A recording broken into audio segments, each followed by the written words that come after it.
Hello, everybody. Joe Malone here, coming to you live on Dallas Trading Floor. It is Friday, and the market has pulled back once again. Boy, oh boy, I tell you what, it has moved very quickly from a nice uptrend to an uptrend under pressure. And so right now, it's very prudent to be very careful with your exposure. I'm basically down to 99% cash, 1% exposure, very, very little exposure. You'll notice on the title page, we put a little yellow circle. And what that means is you don't want to be any more than 50% in cash, 50% in the market. So be very, very careful right now. It does appear that we may be taking a slide lower. I hope not, but that sometimes is the way it works. And so we've got to be careful. We've got to be careful in the market right now. So just very, very careful. Here's the market pulse. Just wanted to kind of go over that with you. Super simple. Basically, the pressures basically is continuing. We're seeing some of the indexes fall, and so it's time to start possibly looking to get a lot more defensive. Here's the thing: you want to be cutting your exposure here. We don't know what's going to happen, obviously, on Monday, but it's very likely that we're going to get a move lower. We did have some, we really, this weakness is regarding the CPI numbers. They came out a little bit worse than expected, so it does look like we're definitely, obviously, on the way to a 5% Fed funds rate and maybe higher. I hope not, but that's kind of what it's looking like. So everything that's related to interest is going to be more expensive, unfortunately. There are some bright spots, mainly, but maybe not in this country. There's a company called MELI, Mercado Libre, MELI is the symbol on that one, and that was just absolutely tremendous. I want to show you the chart on this one because it's so interesting. This is a company very similar to Amazon, but it operates in Latin America. And when I was in November, when I was in Mexico City, I saw these trucks all over the place, and I was very, very, very impressed with this company. So, this is an interesting company that gives us really something gives you really something to look at in terms of that. So let's take a look at the chart for MELI here, and Mercado Libre is the oops, there we go, back on there. Okay, so basically what's happening, of course, on the chart, we did have this handle. Oops. We had this handle here, and it definitely broke through the handle. Very, very good earnings. On this chart, 93 relative strength, so very, very strong when it comes to that. Definitely something that you want to take a look at with this one. I do think that even though it moved up significantly and it's pulled back a little bit, I still think this is very viable, even in the current circumstances. So let's kind of look at some of the checklists. It's got an 89 checklist, which is pretty excellent. The only thing it really is lacking, of course, is the on some of the EPS ratings, which is, it's understandable. The last major base formation on this was a consolidation, and the pivot on this one was 1,095.34. Now, this is a very expensive stock. They haven't split their stock. That's part of the reason for this very, very high price. But if you'll notice, a very strong stock. Let's kind of look at sort of how it's been trading. Earnings per share, and this is really the key here, up 457%. So that's really, really strong, and that's one of the reasons why this stock really, really made the numbers this time. This is really one of the only few stocks that's really breaking out strong. But here's one thing, and this is one of the reasons why, even though retail has been struggling here in the U.S., in Latin America, that's indeed not the case. There's been some strength especially in companies such as Mercado Libre, and also a lot of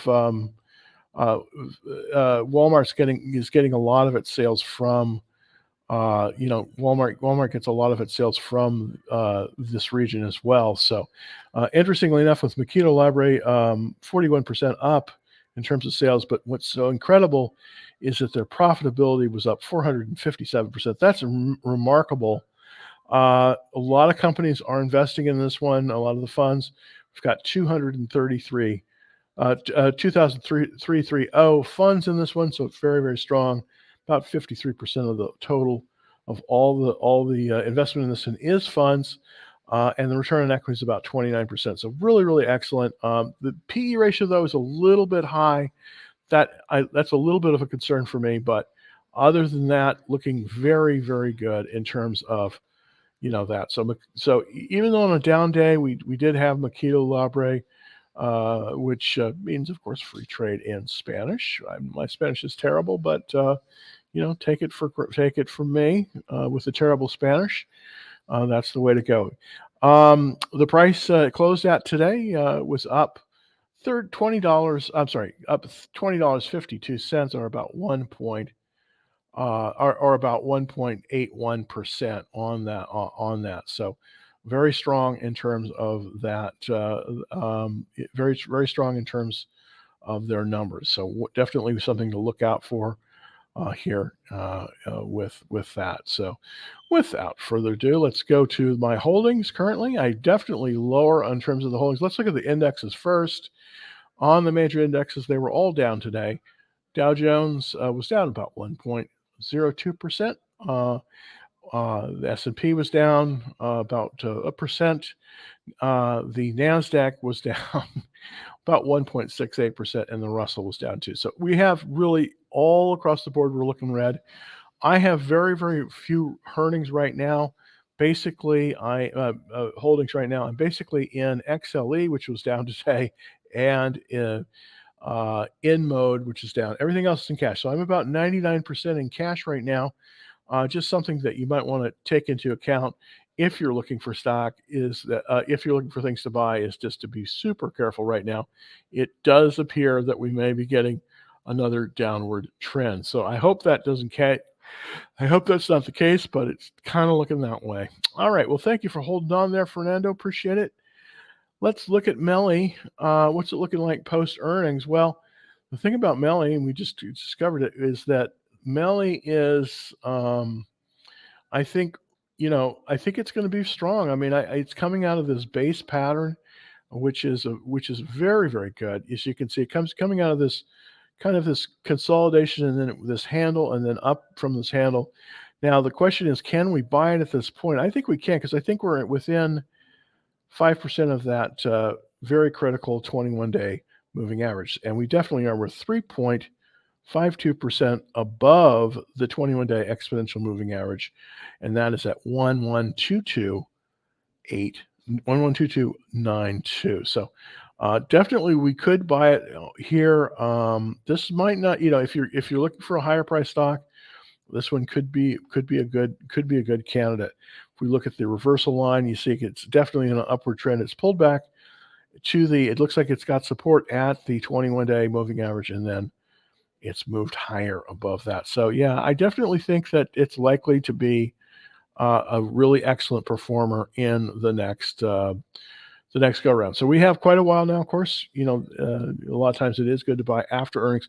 Typically in a market like this, we want to be super careful when we're buying, because we want to buy very close to that 21-day line, within 5%, and possibly after earnings. You don't really want to go heavy into earnings, because it can surprise you.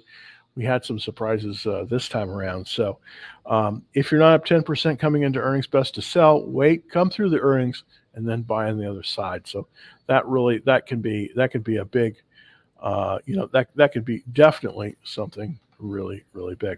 All right, well, let's look at a stock that I've been looking at here. It's called onsemi. I did own it. I sold it. I took profits, and now I'm like, well, what's going to happen here? Now you can see it's pulled back. But this one may move once again. Here's the reason I'm saying this, is because we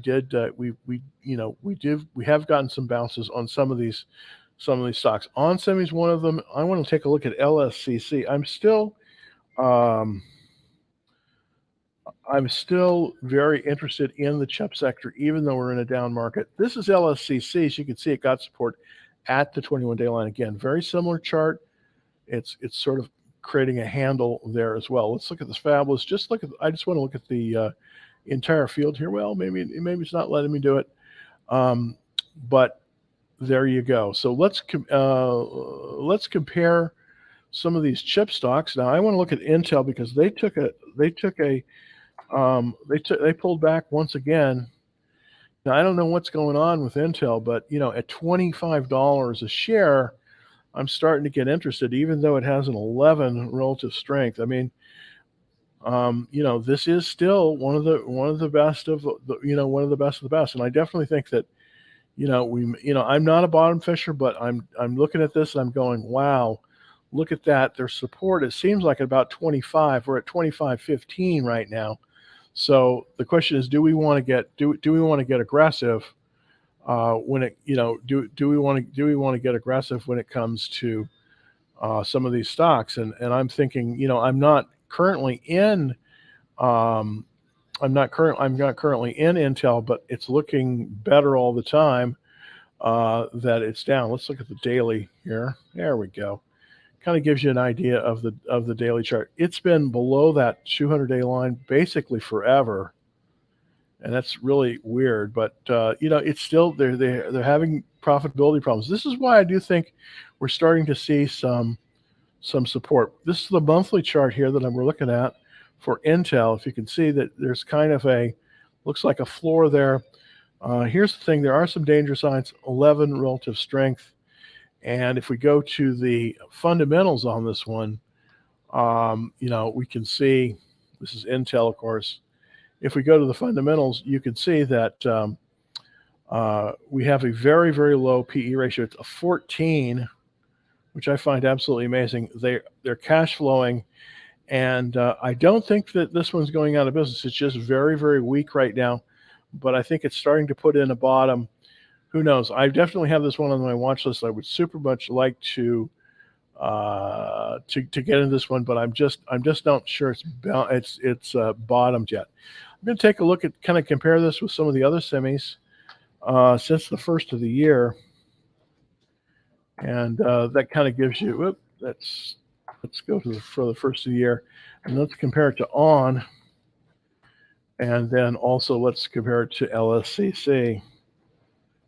So in the semiconductor space, it's kind of been it's kind of been a mixed bag in the semiconductor space, but I do think that we're starting to see some opportunities even in a down market. I think the demand for semiconductors is definitely going to be there. This is basically since the first of the year. As you can see, Intel has been a poor performer. Matter of fact, if you put it in $1 at the beginning of the year in Intel, you'd have 95 cents right now. Of course, with ON, you would have been up almost 30%, and LSCC, almost 30%. So LSCC really is the top performer in the chips sector right now. These are both fabulous, ON and LSCC, and of course, Intel makes their own chips, so that is not, they're not fabulous, but it's starting to look to me, and I know I normally don't say this, but I'm starting to get kind of the warm and fuzzy feelings with Intel, because I just think it's pulled back so much that we might have an opportunity. All right, let's take a look at DoorDash and Google for Tony. Thank you very much. Hopefully the weather's okay up there in beautiful Toronto. I love Toronto, especially in the summer. No, I shouldn't say it like that, but Toronto's a great city, and really, really like it. Let's take a look at Google, GOOGL. Now, remember, there's two classes of Google stock out there. There is the A shares, and then there is the C shares. So we're probably more interested in the A share. So let me see. GOOG is the one. GOOG. These are the C shares. These are the common shares. So we're probably more interested in these than the A shares, but they both trade. They trade very very similarly, and so it's kind of an interesting thing there. So let's look at the A shares. Let's look at the C shares first. This is the Class C, here as you can see, and let's go to the weekly. Just kind of get a kind of a look. Now here's the problem with Google as opposed to and a lot of other stocks as well, trading about 89. There is a tremendous amount of overhead resistance. I don't think you can see this on the chart, but there is a line here. There is a line right here.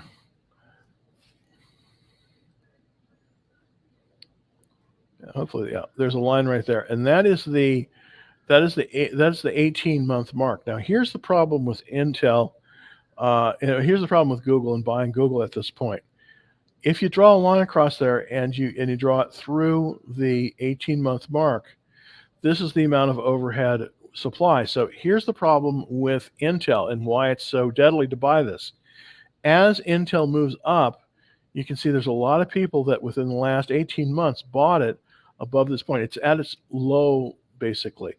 When buying a stock, it's very, very advantageous to buy at a higher, at close to 15% of the all-time high of a stock. Currently, that's not the case with Google. It's not at a all-time high. It's kind of at, it's kind of putting in some lows. So this kind of gives us a different strategy for buying it right now. And this is kind of deadly. You can see the checklist on this one, 33%, not very good. Basically, the only thing is its current price is above $10. There's more than 5 funds in it, and the 50-day moving average, it's above the 50-day moving average. So not really much to recommend Google at this point. I would be very, very careful buying Google. There's just too much overhead supply, and I don't think it provides you with as good an opportunity. So if you're looking for opportunities and you're looking for a big cap stock, let's compare. I want to compare Google and Intel, and the reason I do is because I still think that Intel may have some juice. So let's take a look at Google and Intel. There we go. So that's Google, and you can put Intel. Well, no, it underproduces, so it always pays to compare, because sometimes you get the same answer, and the answer here right now for the comparison between Google and Intel is they're both bad, and not what I wanted to. Not what I wanted to bring up here, but they're both kind of bad. Google's just a little bit less bad than Intel. The reason I'm interested in Intel, of course, is I do like the company, but the problem is it is in restructuring, and it just it's kind of making some bad moves right now. But I do think it may be bottoming. I'm not going to buy it here until it moves up, but I'm looking for it to bottom. Google, I think, could actually go down even further. So I'm concerned about Google. In my opinion, I would buy neither of these. Terrible to say that, but I wouldn't buy any of them. I wouldn't buy neither of them. Let's see. Tusk had a great earnings, but it pulled back. Why? Well, here's the thing. I mean, this is the old saw with unfortunately this is the old saw with everything. It's it's buying rumor, selling news, and this is one of the reasons why buying. This is one of the reasons why I try to sell before earnings many times, because it just sometimes doesn't pay. Sometimes it just doesn't pay. This is very common. So this is one of the reasons why it sometimes doesn't pay to go. All right, well, I'm gonna invite another host. No, I'm not gonna do that actually. Okay, blah blah blah. Follow. Thank you very much. Thank you very much for following me. I do appreciate it. All right, let's look at Mr. Jeet. See what we got here. Uh, IND INDJ oh, Sky SKYT. Let's look at SKYT real quick. SKYT. Yeah, we're gonna get my camera back here. There we go. So Skywater Technology. This is not one I'm familiar with, um, but let's take a look at it anyways. It's a company called Skywater Technology, and it looking at the weekly chart here, they just came through earnings. Doesn't look like there's any earnings though. Yeah, I'd be a little bit leery about this one. No earnings on this one. This is a growth stock. 96 relative strength, which I like, but it's still in a downward trend. So you know what? I would skip this one just because I think we're going into a kind of a downward trend, and I think it may not be the best. I'm looking here at the monthly chart. I'll put that in there. You see, this is basically trended up and then boom, we're down. So really hasn't shown us enough love in terms of moving upward. So I'd be careful with this one. Probably would not be a buyer of it. All right. You think that DoorDash is dead?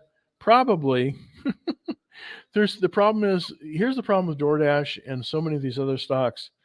They have I like the business model and everything, but the problem with the business model like this is that it's just, as technology gets easier, the barriers to entry drop. And there's a lot of other companies that can take advantage of this one. DASH, of course, is the symbol. This is the problem with many of the web technologies. This is one of the reasons, why Warren Buffett has been so reticent in buying a lot of these stocks, not because he doesn't like them, but because many of these stocks just don't have a moat. They just don't have any barriers to entry. So, somebody comes up with a good idea and there's not a lot of barriers to entry, so it tends to not work as well. What happened, of course, let's look at the weekly chart. The trend on this one has been horrible. As you can see, it came down and then it bounced. It came down and it bounced. It went all the way down and it bounced. But here's the thing. Let's look at they just announced earnings. Their sales are up 40%, which is excellent, but they're still making a loss. So I'm not really that excited about it because they're still making a loss. Right now, if the interest rates weren't so high during COVID, this would have made sense. This did make sense because, of course, people were pushing money into the market. Now you're kind of a different place in the market where it's a little bit more difficult. You've got to be making money out there right now, or else you just get whacked. And I don't know. That's the thing about DoorDash. It's great. I mean, I'll definitely use the service, but yeah, it's just not great. Freezing up here, 20 degrees. Ouch. It's again. I love Toronto, but in the summer. So got to come on down here because it's still relatively good, not great. All right, let's look at natural gas. That's definitely been that's definitely affecting things. Of course, here in the U.S. and Canada, we're interconnected. We have natural gas. It's not like Europe. Boy, I tell you, those people in Europe, really have it bad because they get their natural gas, and of course, it's all been cut off by Russia, and it's just a mess. And I don't know. It's a tough thing. So pray for those people in Europe. I just it's just ridiculous that we're having to even talk about this with this war in Ukraine now. But it is what it is. So thank God we're not there. All right, relative strength on Boyle 1, so 99% is stronger. So it's just been, unfortunately, a really bad deal. Again, 6 months, a year ago, we were really strong in terms of natural gas. I want to compare this one against, uh, against I can compare this, basically for the last 6 months, um, against against the actual price of natural gas. This is, let's see. So let me do this. Let me put this up really quickly. Nat gas. There we go. All right. So as of the first of, as of as of basically 6 months, well, a little bit more, about 8 months. This is going to give us an idea of how Boyle, which is this ETF, has been trading against the actual underlying commodity of natural gas. Now you'll notice natural gas been coming down, of course, and Boyle a little bit more, but it's really come down from, it was a high up here, maybe, as you can see, it's lost a lot of its luster. Basically 6 months ago, if we had been, well, let's just look at the performance in the last 2 months. That's probably even more. There you go. So even in the last 2 months, we started up here basically at about 100% at the beginning of the year, and you can see it's just lost. It's just been losing ever since. Now there has been a little bit of a leg up here, but not much. So really not very good. Natural gas in the last 2 months has lost about 45% of its value. That's just the underlying commodity. And then Boyle, unfortunately, has lost even more than that, about 65%. So, again, if you right now, the name of the game is capital protection. So here's the thing about that. You really need to be careful about protecting your capital in this kind of a market. It's just a tough market. I would, if you're down more than 6 to 8%, you ought to consider closing your position, just waiting for a better entry. It just goes that way sometimes. It's kind of a bummer, but it just goes that way. It just goes that way sometimes. All right. Is the market going to fall more, in your opinion? Absolutely. Unfortunately, I think it is. And what I'd like to show you, kind of point out here. Let's go to the spider. The spider is what I look at. This is the ETF that covers the S&P 500. The symbol on, of course, is SPY on that. And I'm going to look at the daily chart here, so we can take a look at the daily chart of the spider. Now, I do think that we're going to get some support at about. I do think we're possibly going to get some support, but unfortunately, we were still in a downward trend. As you can see, we're in a downward trend, and we've come down to 396. I think that there's support at the 200-day line. We will see that 200-day line, at least in the short term. Now, in the long term, I'm not so sure but I think we've broken a key. Let's see if I can get that going there. I think we've broken a key support, and that key support is right at the 200-day moving average. I want to take a look at where that is. Yeah, the 200-day moving average is at 393. So basically, we're right at it. We're 396 is where we closed.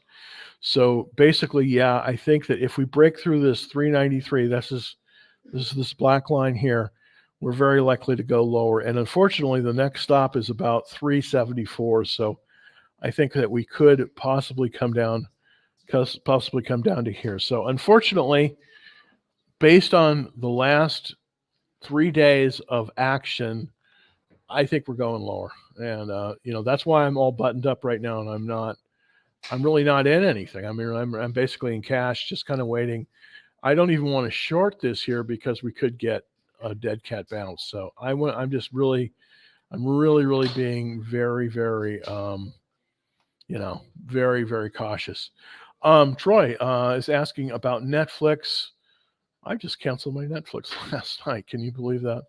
I've been with Netflix forever and a day, and I was looking through my expenses, and I'm like, I'm not using this enough to justify it. So I did. I quit. And now I'm looking at, Crackle and some of the other free ones. But let's look at Netflix, NFLX. And there we go. Okay. And, it was looking so good when it rebounded, but I'm afraid now it's taken a move below below that 40-week line. Now, below the 50-day line, excuse me, and that is not a good thing. It still has a 93 relative strength, which is strong, but if you look at this relative strength line, it's pointed down. So my prediction, and it's not really a prediction, it's just kind of a trend, is that, yeah, unfortunately, we're going to probably see a sell-off of even more of Netflix, and it's going to be, as the competition comes in, and there's a lot of competition in this space, I think it's going to become more difficult for them. I really do.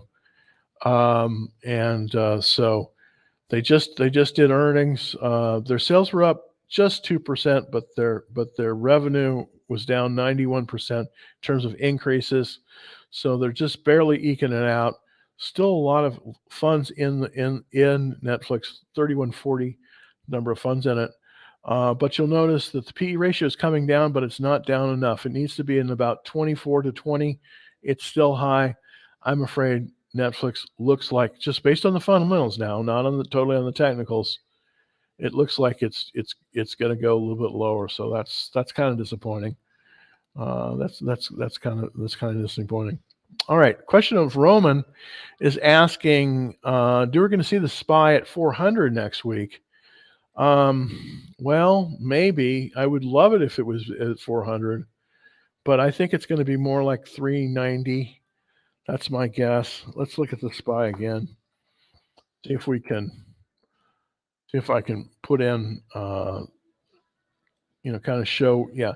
See, here's the thing. If it breaks below this black line here, which is basically at 392, then I think we're going lower. So I don't see this trend reversing right now. I think that I don't think the SPY is going to be at 400 next week. I think it's going to be more like 390 and possibly 385. So I definitely think that is not going to be 400 next week, Roman. I wish it was. Believe me, I would love it if I thought it was going to be there, but I just don't see it. I just don't see it with that. All right, so no bounce. No, I don't think we're probably going to get a bounce here. Now, there are some stocks, though, that have done very well that did, that some people that bought fishing extremely well. And this is NVIDIA. This is why I think that Intel might be potentially, it's not set up yet, but that's why I'm watching Intel very, very closely. NVIDIA did have a nice bounce.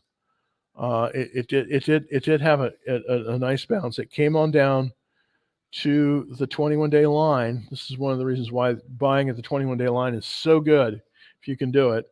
Came down to the 21-day line and then had a good earnings, even though they're off, and it bounced right back up. So the question is, would I buy it here? No, it's too extended, unfortunately. Right now, if we were looking to buy NVIDIA, it's just too far above that 21-day line. The 21-day line is at 312 approximately. So we're about 9% above that 21-day line. You really don't want to buy it more than 5% above currently the closing price in NVIDIA, 323. Now let's take a look at 3 stocks in the semiconductor area. And one of them, of course, is NVIDIA. And what I'm going to do is I'm just going to go from the first of the year here. And then I'm also want to take a look. Let's bring this in. I also want to take a look at LSCC. This is NVIDIA. Let's look at Intel, INTC. Okay, and you can see that's way underperforming. But then I want to look at LSCC. This is a Lattice Semiconductor. Well, not quite as good as NVIDIA, so definitely NVIDIA has outperformed. Let me take a look at Monolithic Power, MPWR.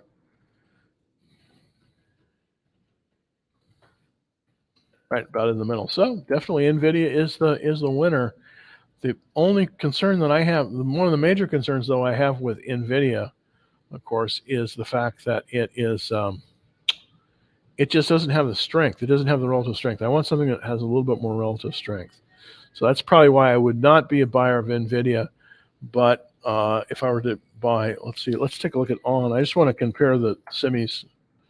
ON's right below. So monolithic power actually is the best one. Let's see if monolithic power is set up, because that sometimes can be a very good stock. MPWR is the symbol.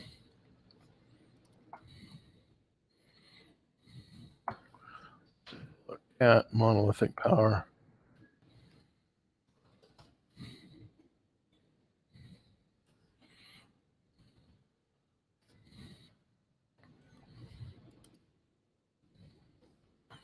There we go. Oh, there we go. Monolithic power. Yeah, this is a good stock. It's I don't think it's set up as well though.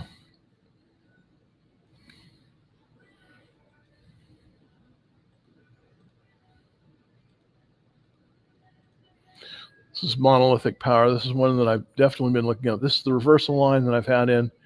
Of course, the buy would have been right there, but typically I don't like to buy below the 50-day line. They had very good earnings. Their earnings were up, but it's pulled back. I think it's going to get some support. If the market moves, you want to buy this one. Right now in a downward trending market, you don't want to buy this one. But if the market starts to move up, monolithic power should move up with it. It's got a 90 relative strength, so that's extremely strong. And yeah, it's looking pretty decent. It's looking pretty decent. So here's the thing, NVIDIA, I think it's extended. I don't think you should buy it. Monolithic power, MPWR, that's looking pretty good. Also on semiconductor, ON is looking pretty good. The reason these smaller ones typically are just better is they just don't have any of the issues, a lot of the overhead supply issues that these bigger semiconductor companies have. But let's look at ON here real quick.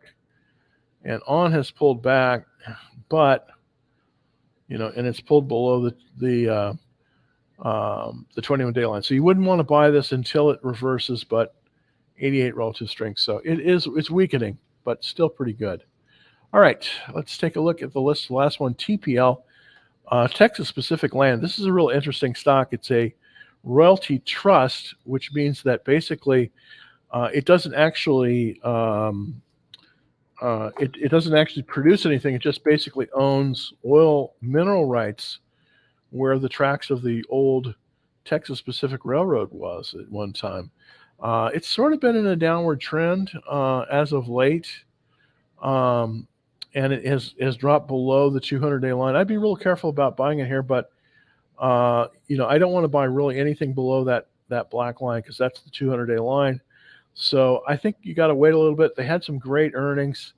I want to see this thing move up. If it moves up, then I possibly would be in it, but right now, not so much. I probably would not be in this one, even though it is a cool stock. It's based here in Dallas, but I probably wouldn't want to be in it right at this moment. Just I don't think it would be the best thing. All right. Well, thank you, everybody. I appreciate you tuning in to Dallas Trading Floor. And I do have, if you aren't already a member of, if you haven't liked the show, please like the show. It really helps us out. We get out there to a lot of people this way. And so if you smash the like button, it really helps us. So smash the like button. And if you're not already a member of it, it's super easy. Just go to www.dallastradingfloor.com and get on the free action trade alerts. Also, if you are looking on YouTube, on TikTok, super easy. All you have to do is go to the link, which is up in my bio. Click on that. It says Beacons, first and last name, and you'll be on the list. And great. I will be back to not tomorrow, obviously, because that's Saturday. Be back on Monday at 5 o'clock, everybody. Hope to see you then. Happy trading. And, right now, the market may pull back even more over the weekend. I would basically be very defensive here. Again, I'm about 99% in cash. I do have some very small positions, but I am primarily in cash. I'm kind of waiting to see if this, if the market is gonna move lower. I mean, who can say, but I do think that we possibly are gonna move lower, so be extremely defensive. If you're down more than 7% on anything, please protect yourself by selling and waiting for an upward trend. I will be back on Monday, of course, at 5. Thanks, everybody, for watching. Happy trading.